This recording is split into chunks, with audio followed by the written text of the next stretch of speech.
Look at him, he's heading for that small Jedi. I think I can get him before he gets there. He's almost in range.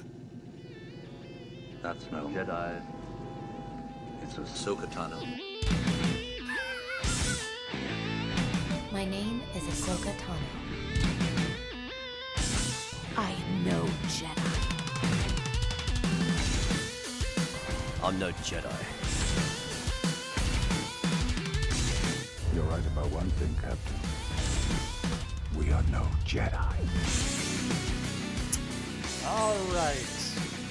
Hello and welcome to Analyzing Ahsoka, a Who Watches show about the Disney Plus series Ahsoka.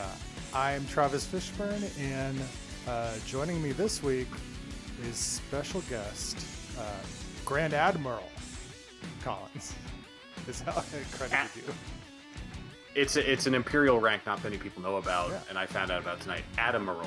Admiral. Yeah, There's an extra syllable, right? that's it. That's the one. Yeah. Well, thank you for joining us. Very Thanks for having me exciting. back, Travis. Good stuff. Just this week. Letting the good people know we're going out there. Yeah. But yeah, I'm thrilled to be back.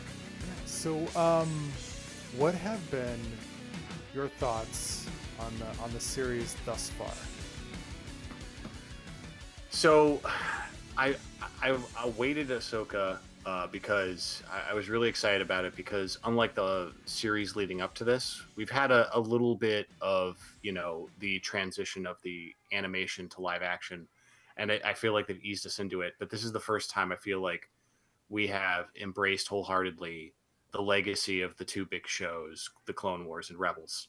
And I appreciate that Mandalorian and the Book of Boba Fett, and to some extent Obi-Wan Kenobi and Andor, acknowledge things from the shows. But this is effectively, as many of us have discussed, season 5 of Rebels, and it really feels like it.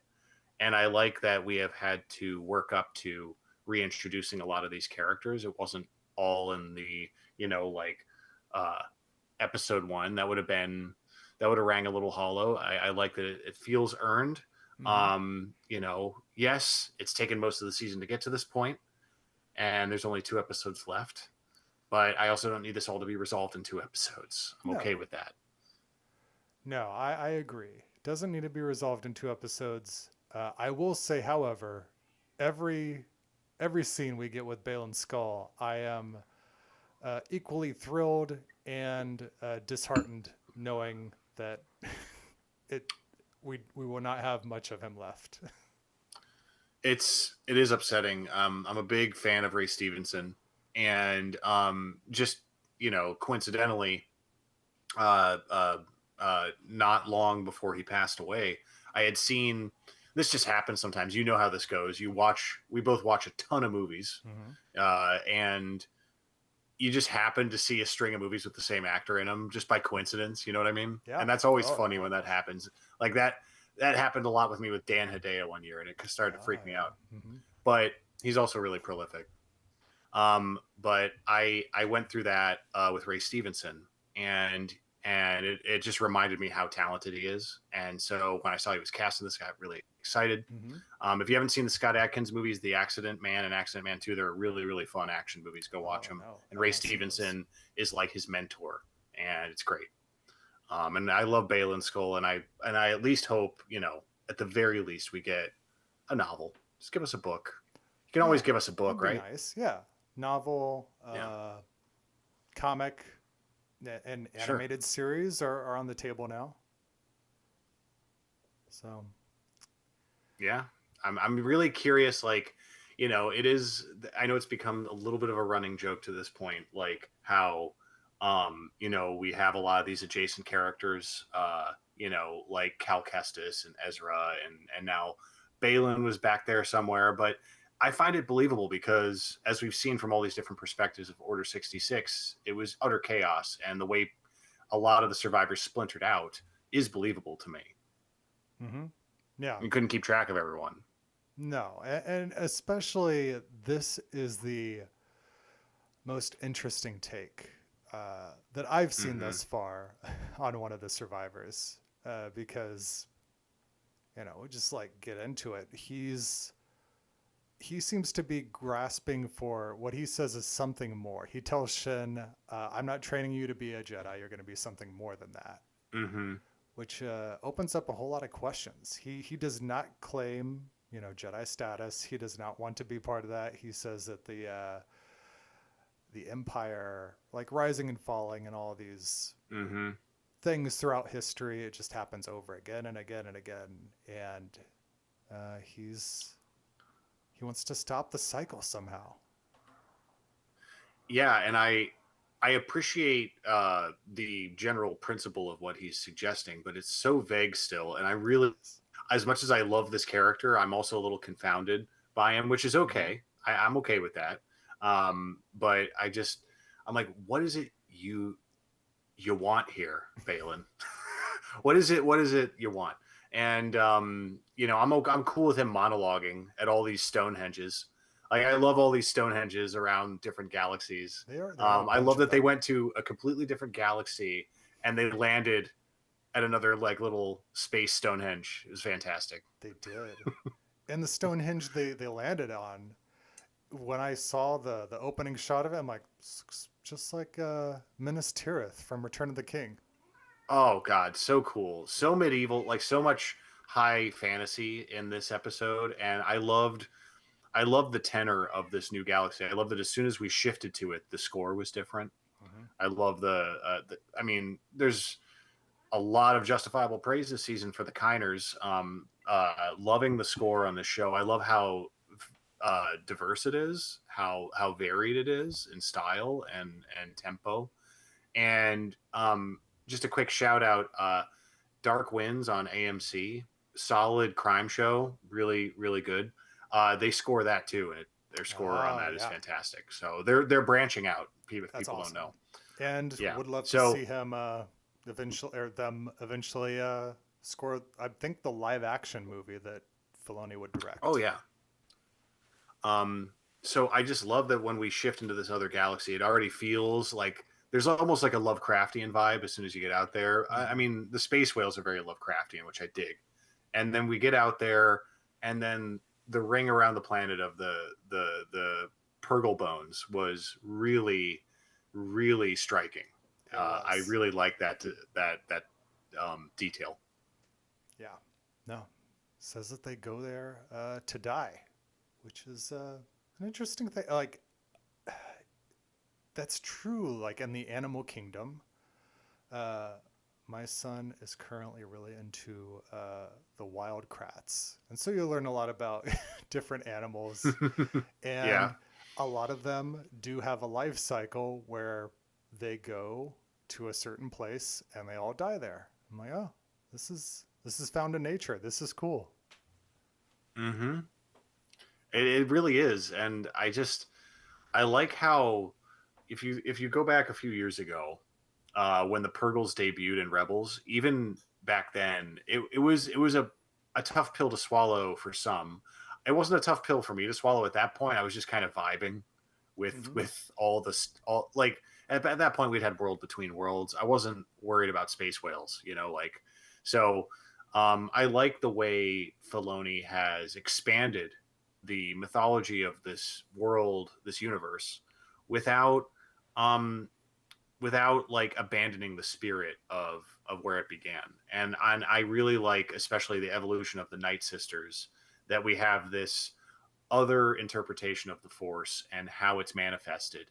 And I think that makes sense because the Force is, in many ways, it is a mystical power, but it's also a physical manifestation of, inner peace or inner turmoil. And I think it stands to reason that there would be a different way to wield it other than the Jedi and the Sith. And I really dig that. Yeah, no, that is all completely valid. And so the episode starts with this is the only scene we get with Ahsoka in the episode of a series called Ahsoka, of her in the cockpit with Hu Yang. And we see this awesome opening shot of them inside the Purgle, and The shot of them all just flying through hyperspace, I thought was really striking. Yes. It's- like it was so peaceful. I love the sound design too. With the Purgle, really really cool. And Hu Yang, uh, I mean, we've had so many great droids in this new era of Star Wars, starting with K2SO and BB-8. But to see the evolution of great droids that started in animation in Hu Yang's case, he's fantastic. Like Yeah. I can't overstate how cool he is. Like even amongst cool droids, he stands apart. He's so cool because, frankly, because he's 25,000 years old. Like that Mhm. alone fascinates me. Like with the upkeep of this droid, um, and I also think it's a great way to kind of acknowledge how like the old Republic games had a lot of the same technology, and some of us laughed at the time at how like, oh, that far back the technology was the same. It's like it's Star Wars. Yeah, Yeah. some of it was. Who cares? You're gonna go, yeah, a But 1,000 years in the future, and it's gonna look the same, or 1,000 years back. guess what? Swords still exist. Hmm. Yeah. So I believe lightsabers would exist that 25,000 years prior. No. Yeah. Hu Yang is so great visually, and just like you said, him being old, it's so interesting to have a droid that you're like, this droid has wisdom. It's not Actual just wisdom. quipping. Yeah. Yeah. And I know we're not talking about this episode specifically, but his hand to hand combat with the HK droid, that was one of the highlight action moments of the season thus far for me. I was so excited during that whole sequence because he's so scrappy. Hmm. And I like that he didn't like completely trounce the droid. He just held his own. That was a more believable. Yes. Absolutely. Oh yeah. So he's talking to Ahsoka, and he talks about these history of the galaxies, parts 1, 2, and 3. He's like, "Oh, Yes. you want me to give you one of those stories right now?" And me, I was like, "Please don't do it," because, and this is a bad thing to not want it for, but I'm like, "Oh, you're gonna tie him to some kind of a canon," and I feel like the whole universe right now is so bogged by like canon from this era or that, and people like hyper focusing on it. I'm like, just leave it open. And in the end it did. And what he did was he said a long time ago, and I'm like, he's gonna say it. And when he dropped the title of the episode, Far Far Away, I'm like, I found it really cool. I've heard some people bump against it. I liked it. Okay. I like it a lot because I've always interpreted Star Wars as something that's being passed down, through oral tradition.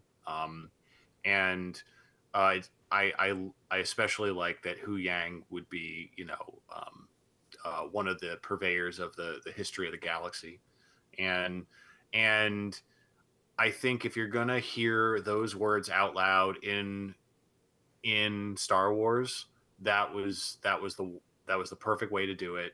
And it's such an unprecedented event to go to another galaxy. This is the first time it's ever happened, and it's just so exciting.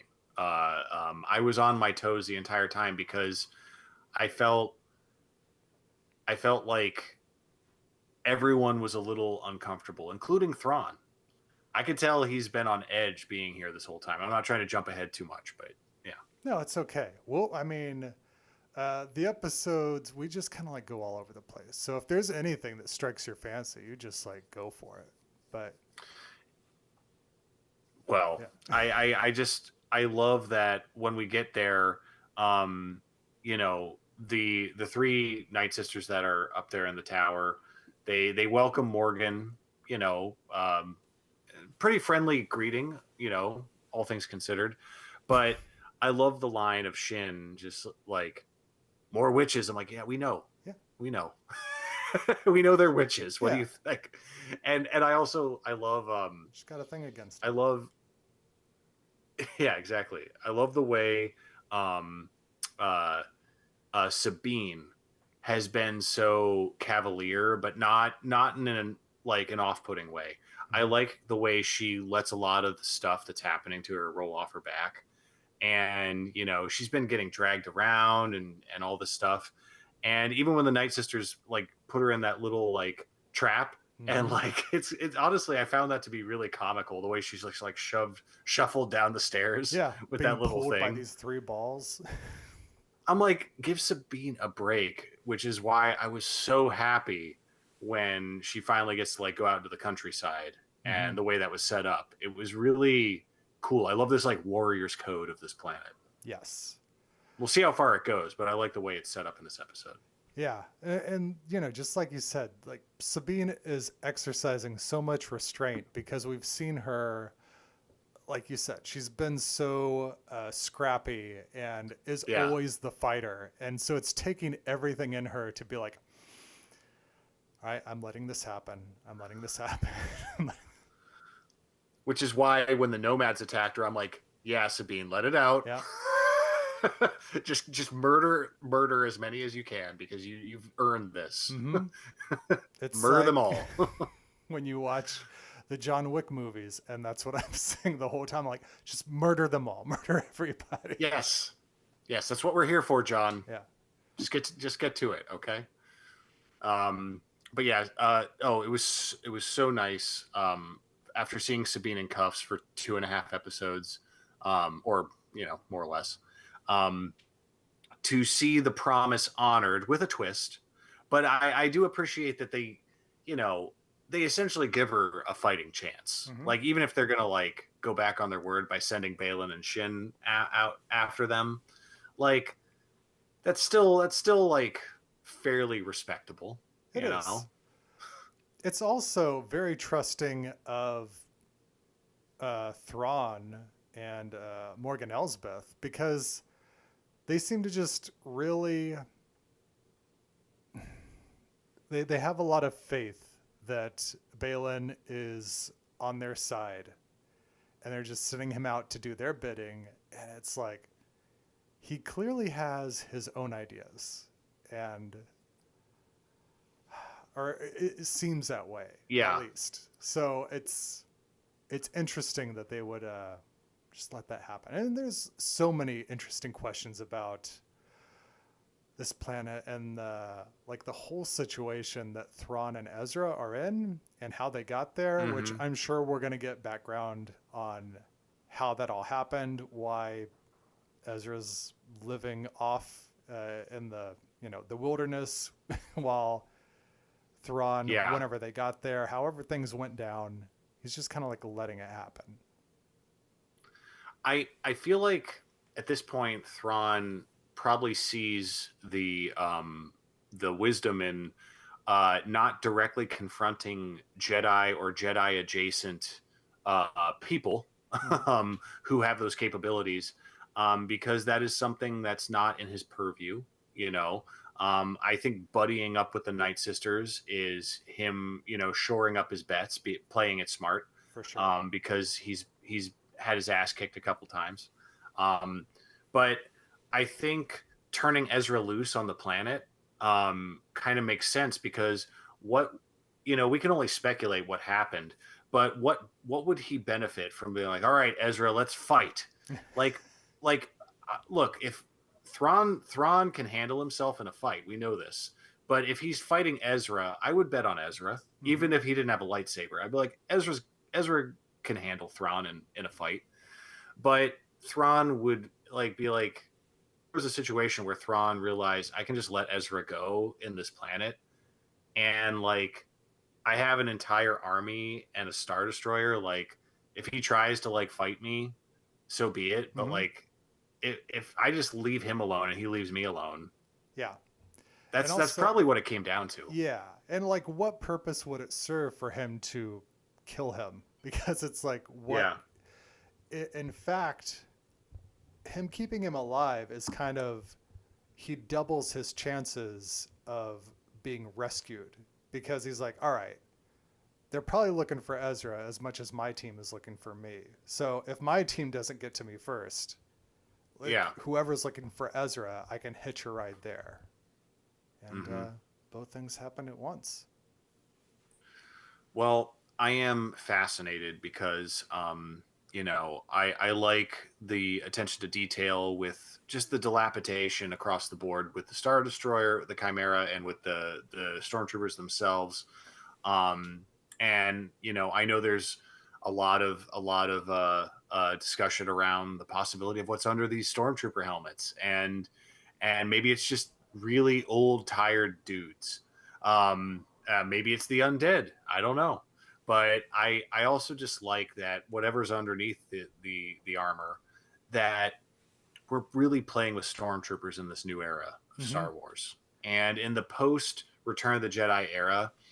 Um, there's so much to mine here. All these Imperial remnants. This is the ultimate Imperial remnant. They've been cut off for a decade, and I love the idea of Thrawn getting back to the galaxy and catching up with all the people who up until now were like hanging out with Gideon, and they all like sit around talking. I just imagine like the normal stormtroopers hanging out with Thrawn stormtroopers and like at the commissary and just not having much to talk about. No. Yeah, the looks of these stormtroopers, I was just very excited to see just stormtroopers that have some different looking armor. And the thing is, I know there's been a lot of speculation now about like what's underneath them. I didn't even think that the first time around. I'm just like, look at this battered armor. This is cool. And then I definitely am wondering what's under Enoch's helmet more And than the then, other yes. stormtroopers. But yeah, and then when Enoch turned around and you see that face, I was like, oh, I have no idea who or what this is, but I'm digging it. it's so cool. It's and yeah, like it. I love the idea that basically like they've gone a little Lord of the Flies, Mhm. out there on Peridia. It makes sense, like Thrawn himself maintaining any level of sanity is impressive, but we also know his will is on another level.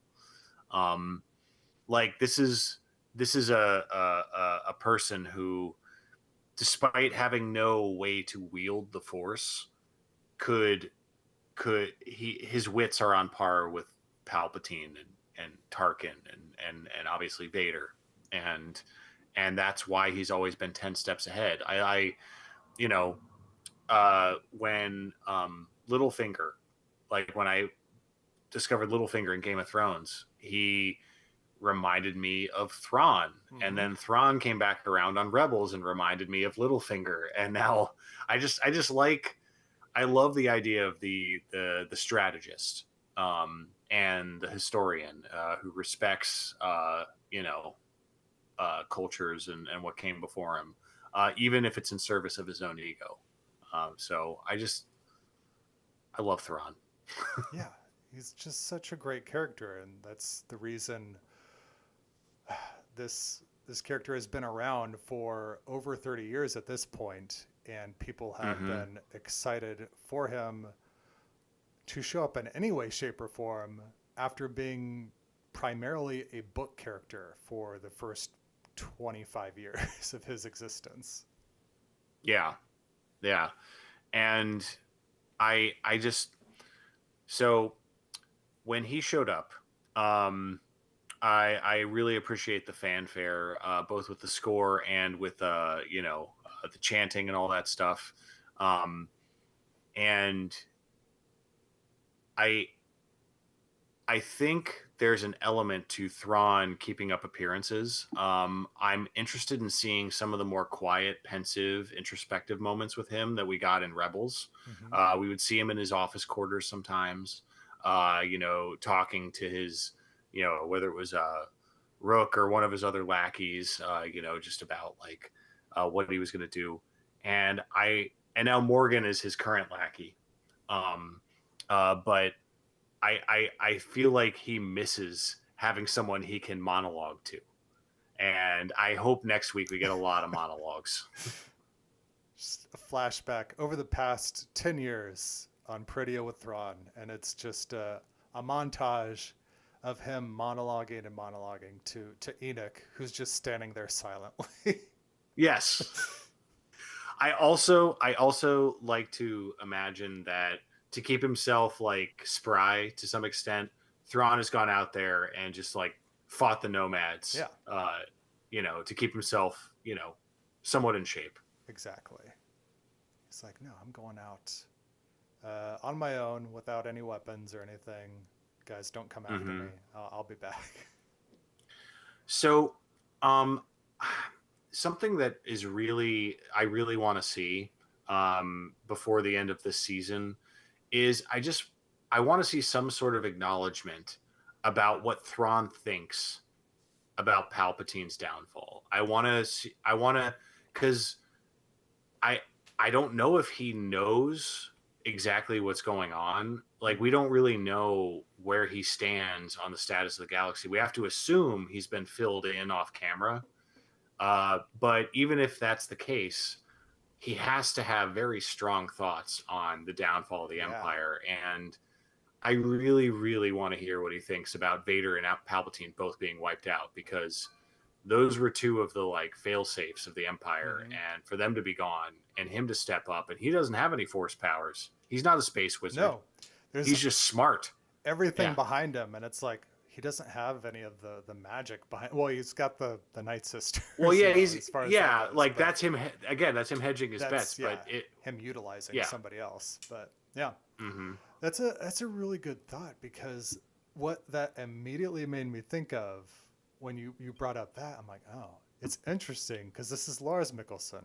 He's Mads Mikkelsen's brother, and it made me think of Mads Mikkelsen in the most recent Indiana Jones movie, and the way he looked at Hitler's defeat. Spoilers for that movie, everybody. You should see it by now. But yes, well, to be fair, only one half of Champs on Film has seen The Dial of Destiny, and that is Ms. McKee. I have not seen it yet. But I'm sorry. But it's okay. It's okay. I imagine. I think I know where you're headed with this. Go on. Yeah. No, but it's just these guys who are like, oh, I was serving a higher purpose. I was serving something else, and they failed me, and I feel like I was in a better position to lead and take over, and Thrawn has that opportunity. Well, and the thing is, we saw Moff Gideon thought he was that guy. And Moff Gideon was totally not that guy. Moff Gideon was way too self-obsessed. And even though Thrawn is driven by ego as well, Thrawn also has much more perspective than Gideon. Thrawn's not cloning himself. Like, he doesn't see the practicality of that. No. That's what I love about him. Like, he has ego, but there's almost like, when it comes to the Chiss, I see similarities between the Chiss and Vulcans, except the Chiss are obviously like a little more. Honestly, the Chiss are almost like a blend of Vulcans and Klingon. Oh, like it's a blend of that culture in a lot of ways, because of how homicidal they are, but how logical and pragmatic they are too. It's pretty interesting now that I think about it. But I love that Thrawn does have a clinical way about him. And Palpatine was one of the most calculating strategists in all of the history of Star Wars, probably the most brilliant in a lot of ways. And yet he still got blinded by his ego. And I wonder if Thrawn is the exception to that rule. Yeah, like you said, all these guys get blinded by the ego. Gideon was that way, and the way that they portrayed Gideon early on, he felt like another Thrawn. The way that he felt like a baby Thrawn. Yes, he threw tantrums, and that's not Thrawn would never do that. Yeah, especially as we saw in season 3, it's just like. A big revelation of I'm in love with myself, so much so that I'm gonna have all these clones who are. You killed my babies. It's like, dude, you are weird. Get out of here. No one likes you. Not even the Imperials like you. You've made it way too weird.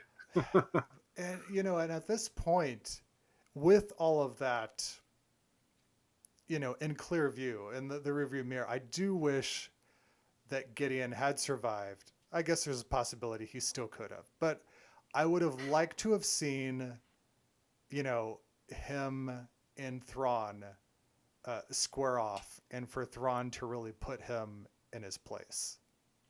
Oh, I had a fantasy about Thrawn like choking him out or like breaking his neck or something to make an example of him.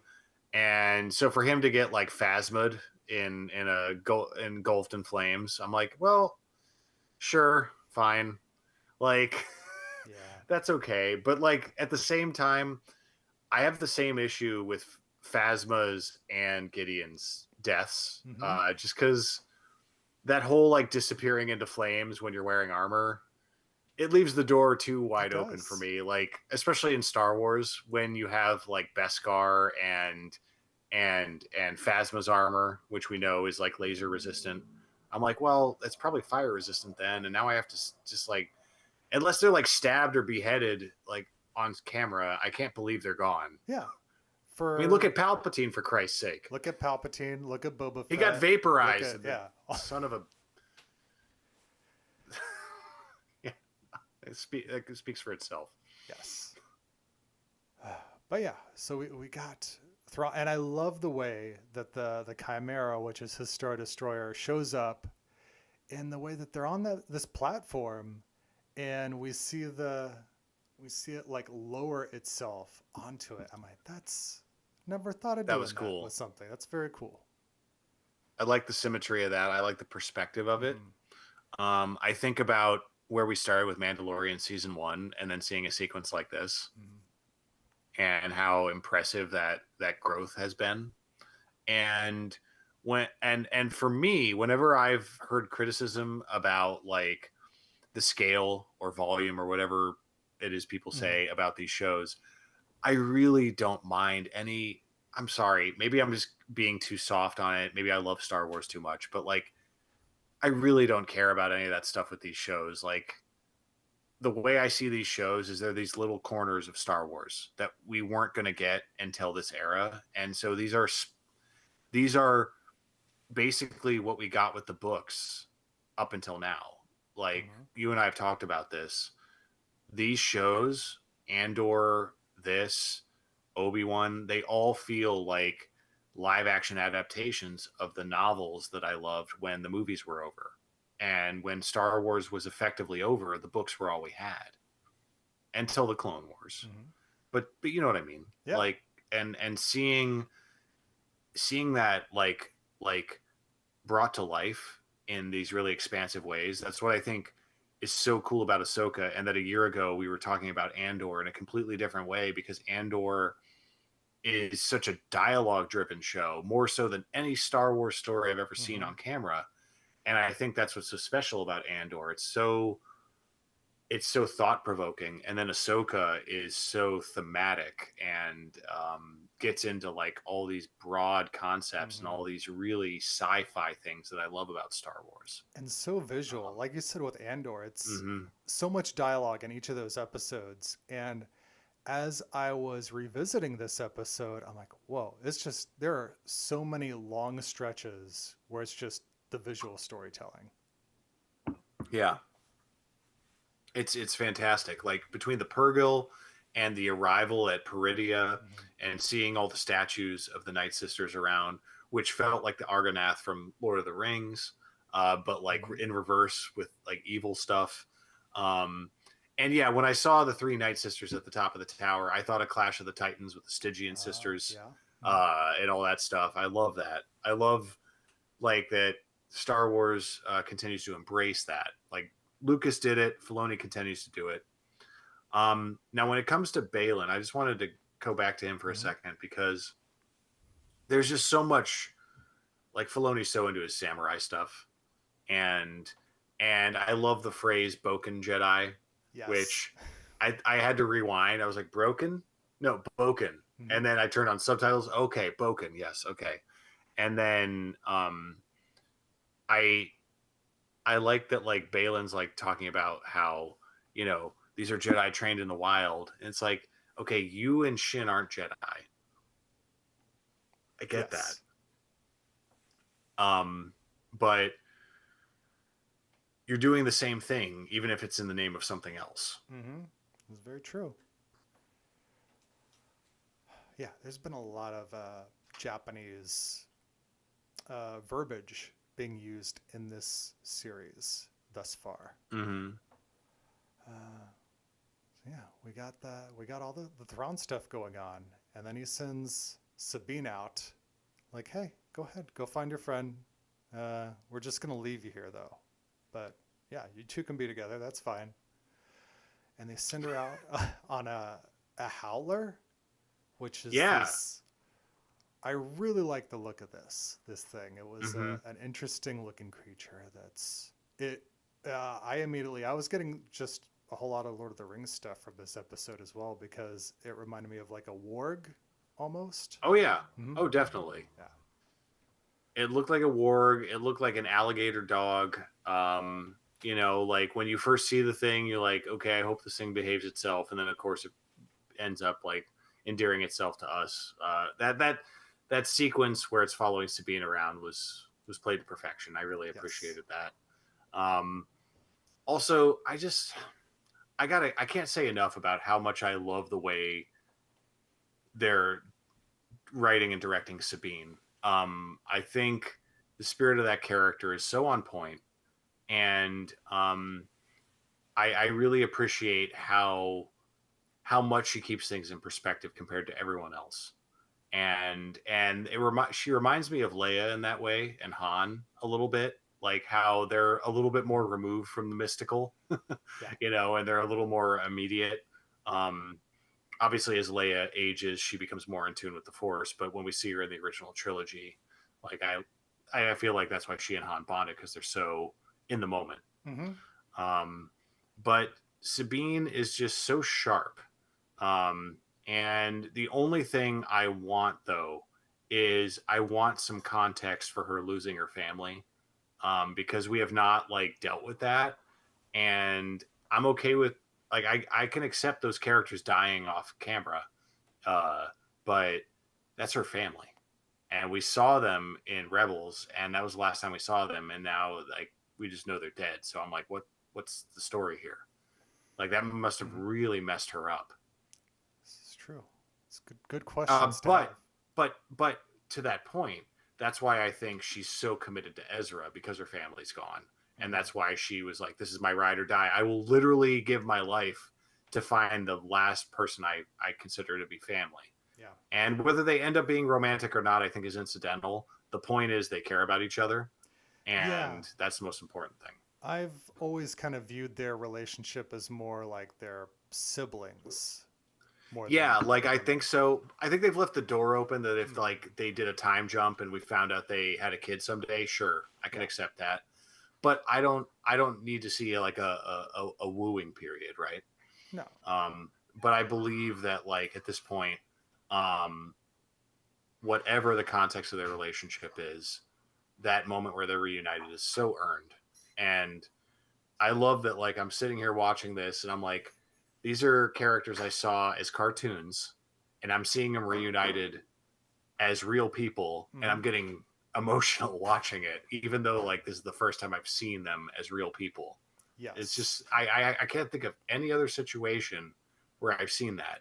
Like in this era of Disney remakes where it's meaningless to see these movies recast, but then you see in Star Wars they continue the arc of characters that are established in animation. That's exciting. Mm-hmm. Yeah, and it doesn't make you question it either. You completely buy in to both of these characters in live action on screen. I thought, oh, it's going to be jarring immediately being introduced to a new like Ezra, but like fell right into it. I felt like, even though he had a beard and everything, looked like Space Jesus. Oh, he looked awesome. Yeah. He looks so good with his beard, and I understand they probably put contact lenses in, but I'm cool with that because like that was set up, like that was one of the distinguishing features of him in the show with the blue eyes. But yeah, I'm here for the Ezra beard. Let's go. Yeah. Yeah, both characters they introduced had very distinctive colored eyes between him and Thrawn. Oh God, yes. And honestly, like going back to the original decision in Rebels for Thrawn to have pupils, I think is a good choice For sure. because, like, I think on like in the comics from the '90s and the book covers from the '90s, like it looked cool for him to have like the just solid red eyes, but it keeps him from being. It makes him less expressive if it looks like that. It loses Yeah. some of the humanity. I know because the first thing like we started covering was Watchmen, and when Dr. Manhattan in that series is revealed, they show him in his full like Dr. Manhattan mode, and his eyes are all whited out. And Yeah. they give him pupils pretty early on as well. I think for similar reasons. It's like you can't. It's hard to express yourself or to read a person when they do not have them. Yeah. And I think that not enough can be said about how unique Thrawn is in terms of the inception of the character, because I think even not only within Star Wars, but within any you know, series or IP or however you want to characterize it, Thrawn is so incredibly unique. For him to be the legacy of the original trilogy at the time when people thought it was dead and buried, and then for him to come back around in the new era and to get this context prior to A New Hope, where we understood how Thrawn fit into the Empire, and Filoni to set it up so that he could reimagine Heir to the Empire post Return of the Jedi in the new era of Star Wars. It's brilliant. And getting Timothy Zahn involved, so it's also organic. And then the best of it is, at the end of the day, we know what's canon, but Star Wars is also just made up fun stuff. So we can go back and enjoy the original Thrawn trilogy if we want to. Yeah. He's such a fascinating character. And I like the idea that whether it's the original Thrawn trilogy or the story we're seeing now, he was so legendary that there's all these different stories about him. There are. Just like the Emperor and Darth Vader, all these epic villains. Yeah, like there's a story right now it's in Legends, but it's fun. Have you read Outbound Flight? I have not. That one takes place in between Phantom Menace and Attack of the Clones. Oh, and it's cool. about Obi-Wan and a younger Anakin, and they get to like run into Thrawn. Really? Yep. So Outbound Flight, is that separate from, isn't there a book about Obi-Wan and Anakin between Phantom Menace and Attack of the Clones, like a novel? I mean, this is one of them, but I think there's There's another one. It's a novel, not a comic that you just It's a mentioned. novel. Yep. Okay. Yeah. Yeah, no, because I've that 10-year gap between Phantom Menace and Attack of the Clones, there's so much to explore. I mean, I think it's so funny that like we have the entire Clone Wars series between Attack of the Clones and Revenge of the Sith, and then the 10 years between Phantom Menace and Attack of the Clones, people are like, whatever. Like, no, like that was a big gap. It was a big gap. Yeah, there's very few stories that were told in that time. Like, was everything chill? Was everyone like, hey, nothing's going on? Like, Anakin was just training with Obi-Wan and everything was fine? Yeah, I feel like there's something to explore there. Mm-hmm. Definitely is. All right. So yeah, we get the them reunited. Oh, and then we get these. Do we know what the name of these creatures are called? The rock turtle creatures. The Noti. Is yes. that Noti? Noti. Yep. Yeah. I look, I wasn't sure at first what was going on with that, and then when I saw it was a little society, I was like, sure. They reminded me of the frog nuns from Last Jedi. Yeah. The caretakers. Like, I'm like, I was cool with the frog nuns. I'm cool with these guys. It makes sense. Yeah. And again, yet another Lord of the Rings thing I got from it was I was like, oh, something's being camouflaged as a rock, and it reminded me of when Sam and Frodo were like camouflaged as a rock. Definitely. And because I, as a fellow dad, I've watched the Frozen movies a few times. And it reminded me of the little troll dudes. Oh yes. Little rock people.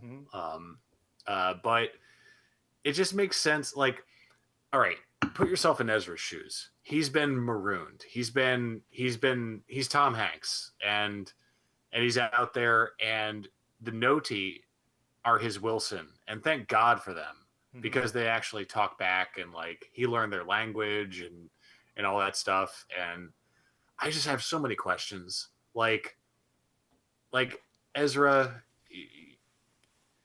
what have you done to maintain your sanity? What have you done to pass the time? Like, you learn their language, so obviously you converse with these people. That's a long time. It is. It's a long time.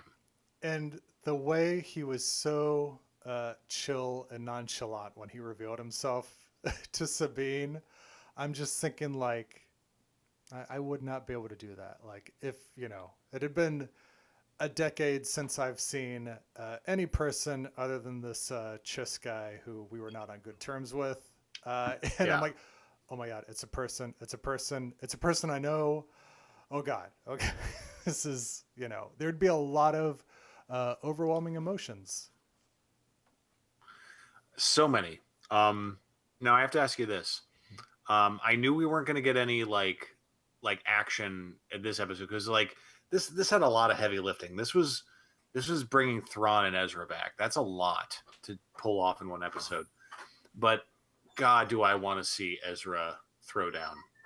I want to, like, I'm so excited to see how he's maintained, and what kind of shape he's in as a Jedi.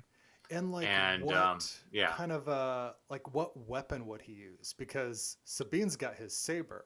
So yeah, and I'm sure he could pick up a saber and be fine, but he's got to at least be a little out of practice. Like assuming Balin and Shin meet them, they only have one lightsaber between them. What are they going to do? Yeah, unless he has a hidden lightsaber somewhere. Yeah. Whatever happened to his staple gun lightsaber? Did it get destroyed? Well, I thought that's what Sabine had, and she like stripped it down or whatever.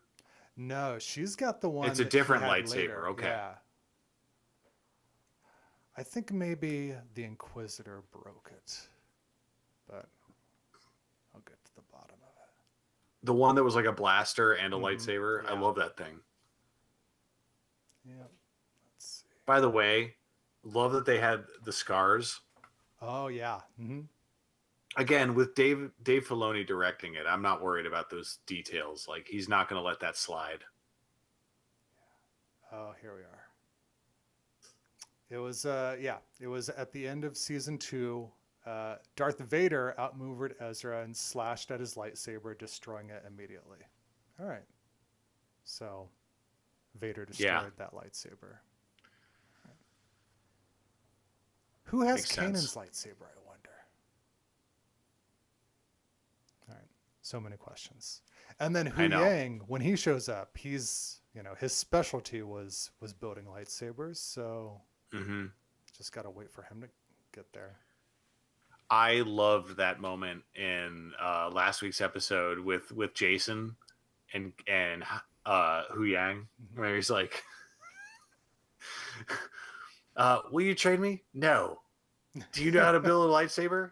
Yes. Will you show me? No. It's fantastic.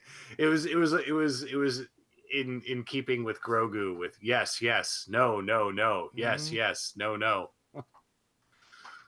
Also, a very real, moment as a parent talking to a yes, a little too real. So what do you think? Do you think we're going to see Zeb this season?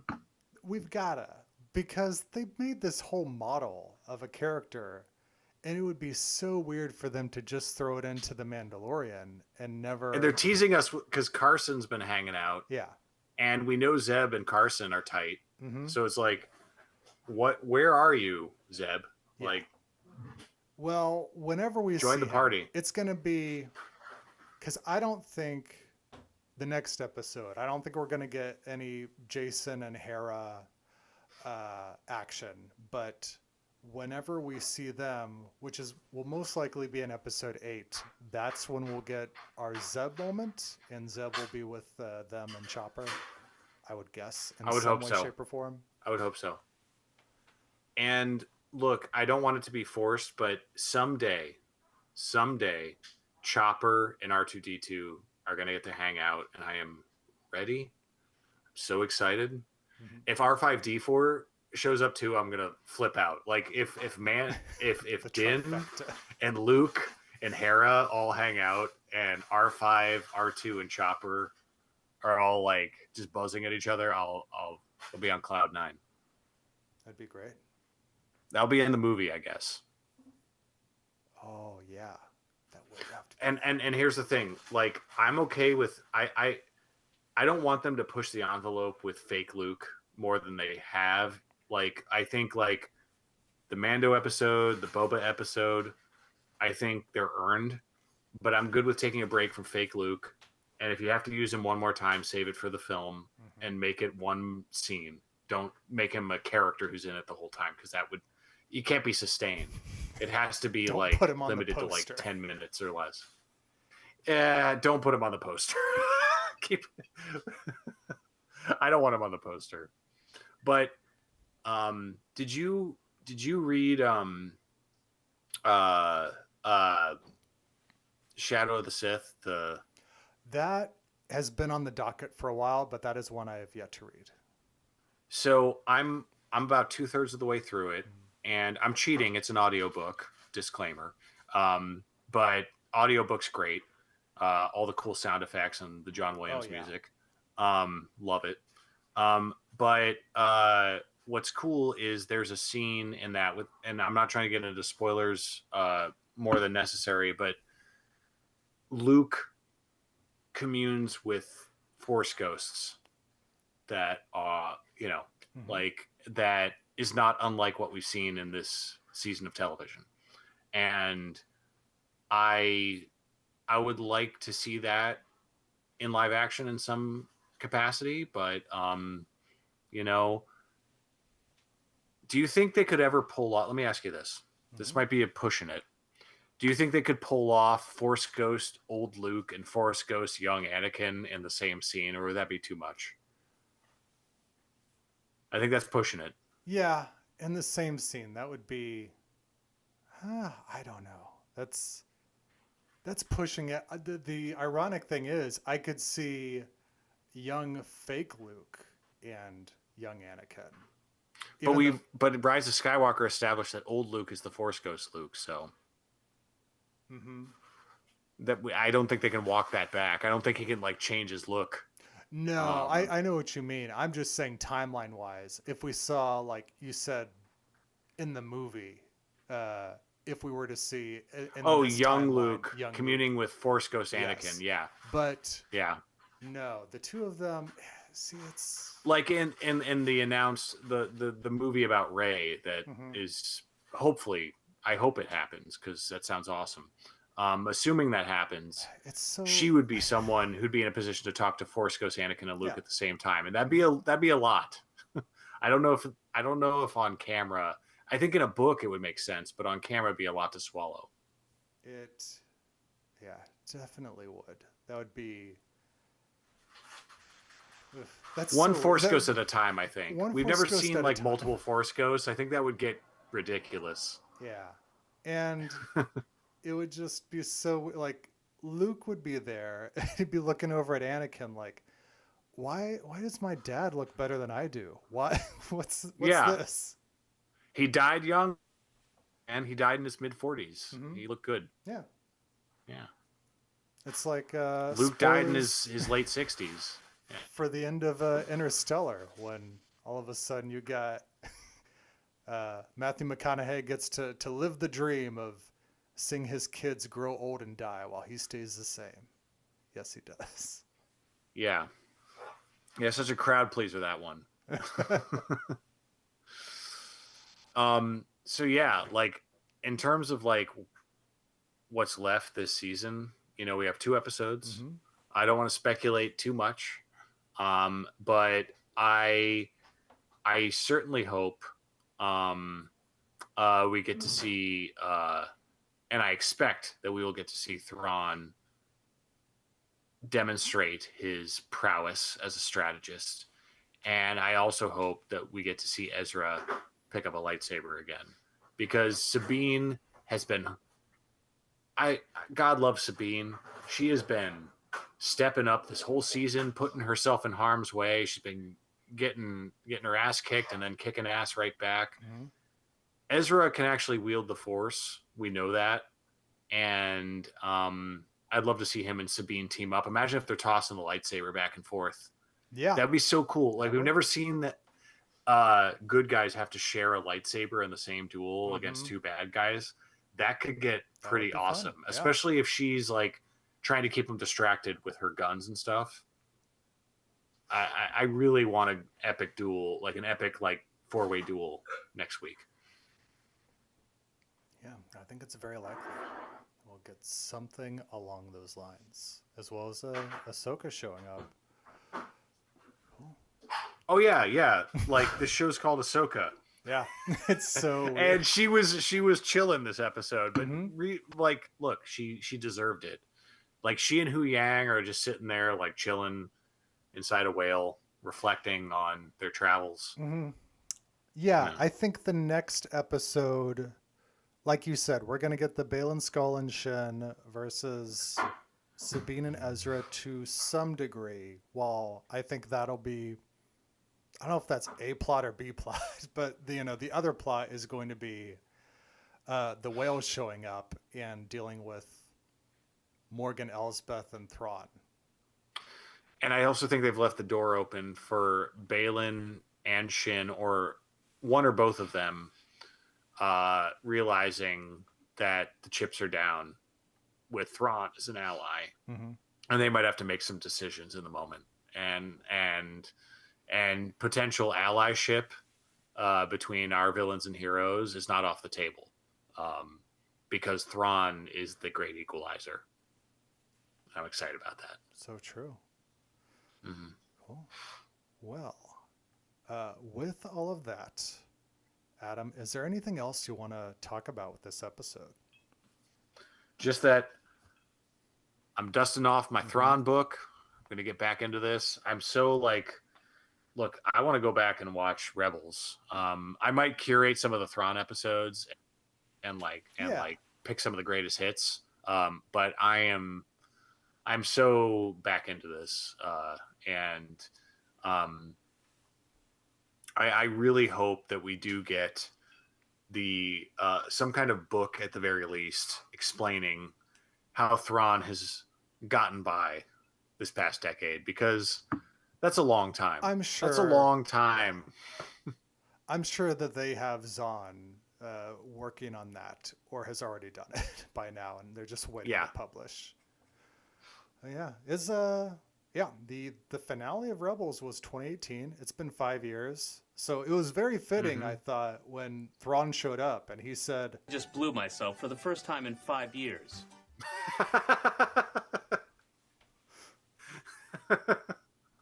I'm glad I remembered to play that clip. After I always forget about the soundboard stuff. I always have all this fun stuff. Wow. And I never get to play with it. So I'm afraid I just blew myself. Well, I love it. This episode really blew our minds, and it really did. It did, and it's not over yet. No, I'm looking forward to seeing where it goes. So I think with that, we'll go ahead and wrap it up. And with all of that, Adam, where can people find you? Well, you can find me here occasionally when Travis lets me hang out, talking Star Wars. I need an outlet. I need a Star Wars outlet, so thank you, Travis. But you can also find me. My primary residence is Champs on Film on YouTube. Please watch, subscribe, like, all the good stuff, Champs on Film. We have more content in the pipeline. We had a very busy summer on a personal level. We're enjoying our summer. But now that we're getting back into the colder months, we're going to be generating more videos. So please watch. A lot of fun stuff coming down the way. And then as far as myself, I'm at Eisenthor on Twitter. And one of my recent claims to fame is Video Drew, my good friend from the Schmodown and beyond, gave me a chance to write for her website, Passion Fruit. So I wrote a review of the Shudder horror movie original Influencer for Passion Fruit. So just Google it, Adam Collins, Influencer, Passion Fruit. You'll find my article. I'm proud of it, and glad to have the opportunity. So Champs on Film, Passion Fruit, all that good stuff. Sweet. Yeah, I'll put the links to all those in the show notes. Appreciate it. Yeah, so you can find the show at Who Watches Pod. Reach the show at whowatchespodcast@gmail.com. Find us on, just kind of everywhere else where you look for stuff. I don't know. And thank you, Adam, for being with us. And so until next time, stay droopy and McCool.